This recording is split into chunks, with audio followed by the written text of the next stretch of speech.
Hello and welcome back to the inside of Erica, where work has accelerated and is rapidly heading towards completion.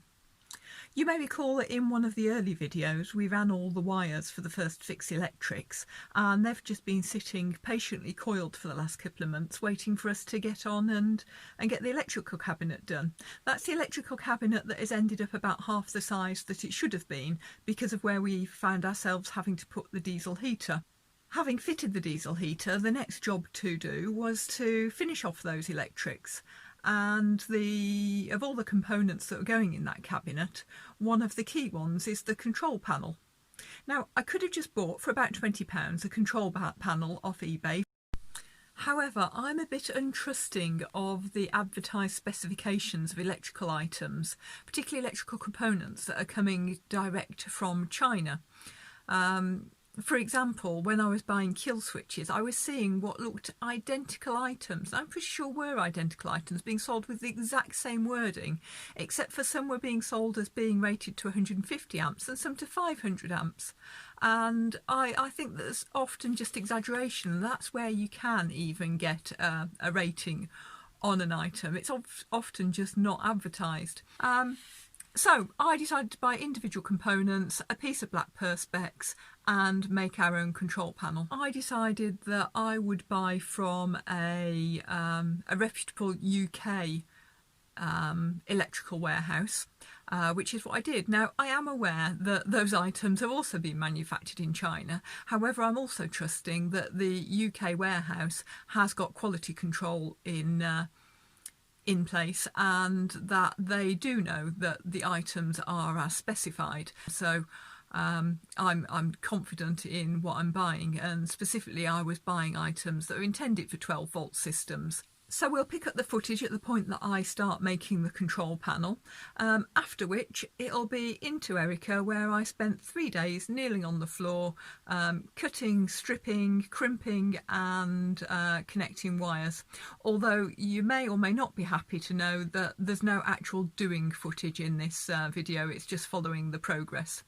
I think it would have been quite dull and probably not showing very much if I'd had a time-lapse setup, watching me kneeling on the floor doing all those things. So let's get to it. Here are the components. The 12-volt socket is actually not going on the control panel, that's going in the kitchen. On the control panel there's going to be a voltage meter, a fast USB double socket, 5 on-off switches, and that one is just a momentary switch. The momentary switch is for the voltage meter because we're not going to want that lit up the whole time. Mika's done a lot of technical drawings, and based on this one of the control panel I've just taken all the measurements off there and measured them out as a series of crosses on there. So I'm now just going to go and cut some holes.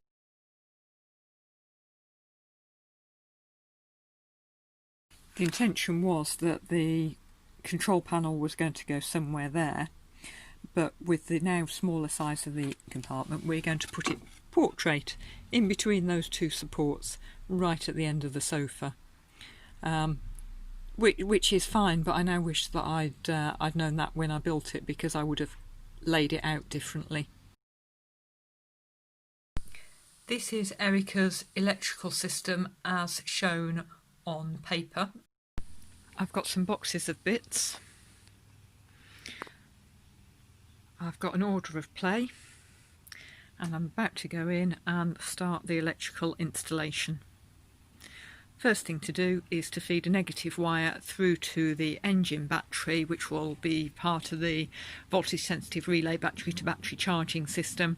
The reason I'm putting that in first is at the moment we don't have an earth to this battery, it's currently floating, so I'm going to connect it to the engine battery, which will provide the chassis earth. The first two tasks are ticked off the list. I now have the negative cable feeding through this conduit and going to the engine battery, and whilst I was on I thought I may as well just run the positive under that pillar. So the positive is all ready and waiting for the VSR to go in. I've also achieved item number 2, which is covering over the solar panel. I've got it weighted down because I most certainly do not want that cover flying off when I'm cutting the wires, which is what I'm going to be doing next. It's some little while later and I'm still not even really started on item 3 on the to-do list, which is cutting the solar cables.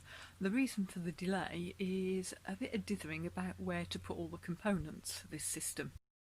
The main issue being that this electrical cabinet, because of where we ended up putting the diesel heater, the electrical cabinet ended up being half the width that it was originally designed to be. And that gives a little bit of an issue because we have got rather a lot of stuff to fit in there. Now I can fit it in, but the kill switches would end up being mounted above the battery and close enough to the battery that if we needed to get the battery out, we would have to dismount the kill switches first. There's also the voltage sensitive relay that I'm now thinking of putting on a separate piece of wood that's just going to be down in this corner. I dithered a bit over whether to put that on the front wall of this cabinet behind the driver's seat. And what I'm now thinking is there's no reason that the solar kill switch has to be in that compartment. The solar cables actually come down the middle pillar, so this switch wouldn't actually be in the way if I mounted it inside this compartment. This is just going to be a general storage compartment that we're bedding and the like in here. So I'm now thinking I'm going to mount that one there. We're steadily working through the to-do list, going a little bit out of order in places. So we've got the kill switch on the positive cable from the solar. We've put a bit of plastic conduit down there to carry the cables over to the battery compartment. Mick is just making the negative connection for the solar controller, and I will then make the positive, which is over this side. And we also already have cut the solar positive and negative ready to put into the controller as soon as we've got that connection made. So this is just the positive connection for the solar controller. Probably want that. Where do I want that? Over there somewhere.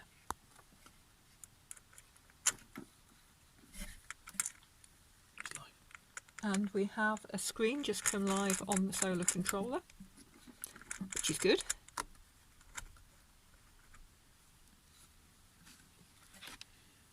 Telling me at the moment that we have 12.5 volts in the battery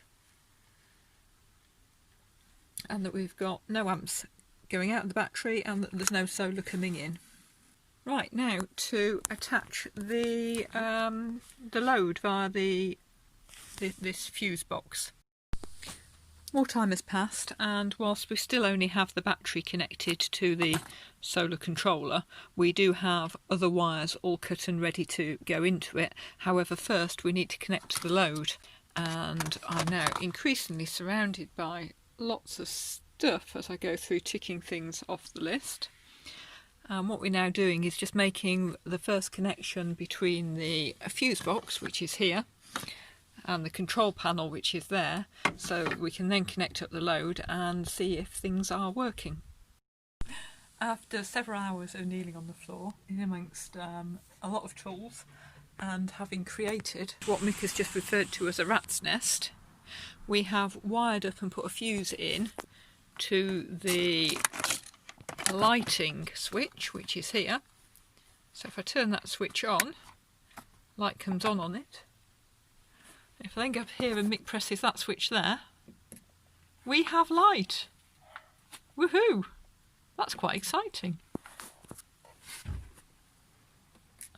Now I haven't tried these at all, so, and that is working. Oh, this is jolly exciting. How about this one? Yep. Oh, we're going to have to come out after dark tonight and see how light those are. It's fully dark out and we are sitting in Erica. Here we go with one light. And let's put the other one on.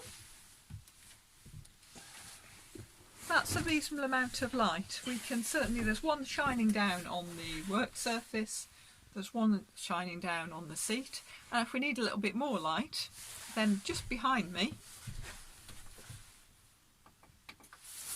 we have the reading light. That really is quite light in here. that is good.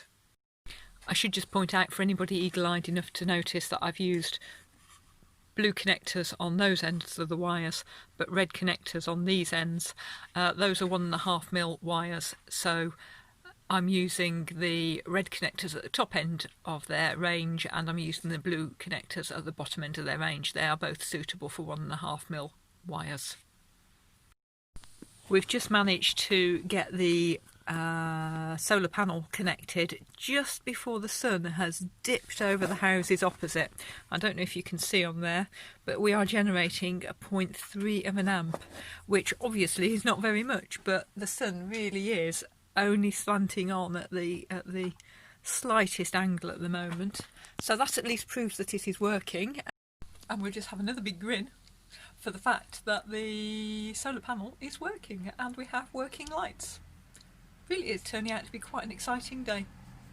And now I shall continue to make the connections between the control panel and the fuse box.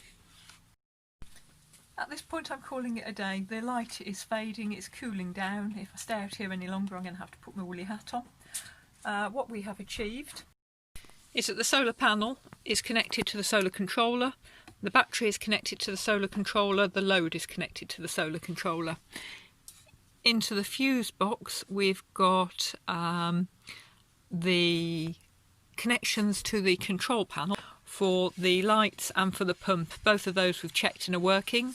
I'll resume tomorrow and hopefully get the rest of that electrical installation in. I've been kneeling on the floor of Erica most of the day doing all of the wiring of the control panel to the fuse board. Mick came out and brought me a cup of afternoon tea, and we've just been sitting here watching a YouTube video whilst having a tea break. Even though we have got a nice comfortable sofa in the house, we've got a nice comfortable sofa in the motorhome behind us, we are sitting on the 70mm wooden edge of the sofa that doesn't currently have the top on it and doesn't have the cushion, even though we do now have the cushions. So I just have one crimp left to go. I've got 5 connections to put together, and then I think, oh, nearly all of the wiring is complete. I don't know if you can see over here. I had to get a bit inventive here. I took one of the old trim panels, which is going to go in that hole over there. You can see some wires coming out of it, and that's going to be a 12-volt socket. And I was concerned that the wires needed protecting because there's all insulation in that recess. So I took a little plastic tub, I've cut a hole in it, not particularly neatly, there's just some glue on there currently going off. I've also cut a hole in the rest of the tub, that will clip onto there, the wires will come out the bottom and hence all of those wires will be protected. And once that is all connected, these last 2 wires on the control board, the electrical system is done. The other part of the having a tea break in Erica deal was that we were going to put the heating on, and that's the heating duct, completely overheating my feet. I've had a big jumper and a hat on all day. It's been 12 degrees in here and the temperature is currently 18 degrees after 15 minutes of running the heating. We've just installed the voltage sensitive relay. Please don't pay any heed to how all the wires are placed at the moment. I will be tidying them up. And just a little test. So we're getting just over 14.2 volts from the engine battery. And if we go back to the leisure battery, this is the voltage sensitive relay. It has a light on the front to show that it is currently connected. And hopefully what I'm going to get here is almost the same reading. There we go, 14.23. I think the other one was showing 14.24. So that is good. The leisure battery is now charging from the engine. I'll just mention that I've put a switch on the negative side of the voltage sensitive relay because of potential issues with running a solar controller and the VSR. We want to be able to disconnect the engine battery from the leisure battery, and that will be achieved via that switch on the negative side of the VSR. I have a huge amount of wiring to tidy up, but after 2 days of sitting on the floor doing all those electrical connections, I think I'm going to call it a day there. The entire electrical system is working at the moment. It's the start of my 3rd day playing in the electrical cupboard, and my task for today is to tidy up this plate of spaghetti, not to mention these loose tendrils over here, and get that cupboard nice and neat, everything tied down, and hopefully get an end panel on and maybe even a front panel too. I've just had a little look at the solar, and we are generating nicely. That's 1.6 amps currently going into the battery. Before I spend another great period of time kneeling down uncomfortably on the floor, I'll just say that we did find a potential problem yesterday. The solar controller we've got, in common with many solar controllers, has the facility to run the load through the solar controller. There's a number of benefits to that, and the one that we were interested in is that it protects the battery. If the battery drops below a certain level, then the controller will cut off the load so that you can't run your battery flat. The issue we had yesterday is that when we ran the heater, it cut off our load. Now, bearing in mind we're likely to be running the heater at night when it's going to be dark and cold, we can't be having all the lights go out. We think it's because there's such a big draw on the battery when the heater starts up and goes through its startup cycle running the glow plug, that the controller considered that was too big a drop and it cut off the load. So it looks like we might have to just take that positive load wire out of the solar controller and put it direct to the battery. No big deal, the wire will fit. It's the work of a couple of minutes, but it looks like we may have to do that.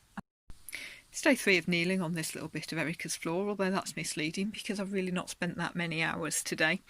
And what I've achieved today is some tidying up.